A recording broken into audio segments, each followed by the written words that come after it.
என்னை ஆட்கொண்டவரும் நான் சேவிக்கிறவருமான ஆண்டவராகிய இயேசு கிறிஸ்துவின் நாமத்தினாலே அன்பின் நல்வாழ்த்துக்கள்.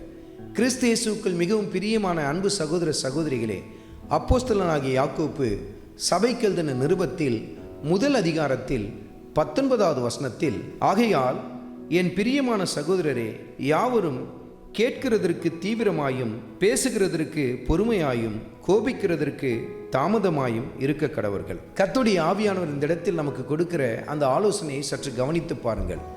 கேட்கிறதற்கு நாம் எப்படி காணப்பட வேண்டும்? தீவிரம் காட்ட வேண்டும். பேசுகிறதற்கு என்ன செய்ய வேண்டும்? பொறுமையை காட்ட வேண்டும்.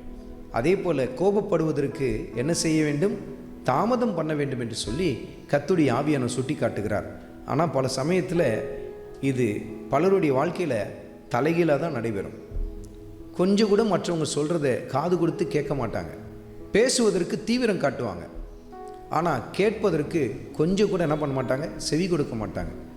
கோபப்படணுன்னா முன்கோபம் முந்தி வரும் அவங்களுக்குள்ள தான். அவ்வளவு கோபப்பட்டு பேச ஆரம்பிப்பார்கள். இந்த வசனத்திற்கு கீழ்ப்படிவார்கள் என்று சொன்னால் எவ்வளவு பெரிய மாற்றம் ஏற்படும்.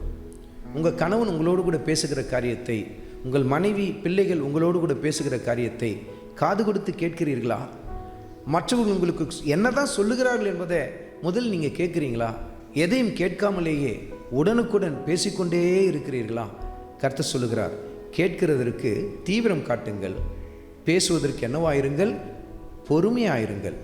எல்லாவற்றுக்கும் மேலாக கோபப்படுவதற்கு என்ன செய்ய வேண்டும்?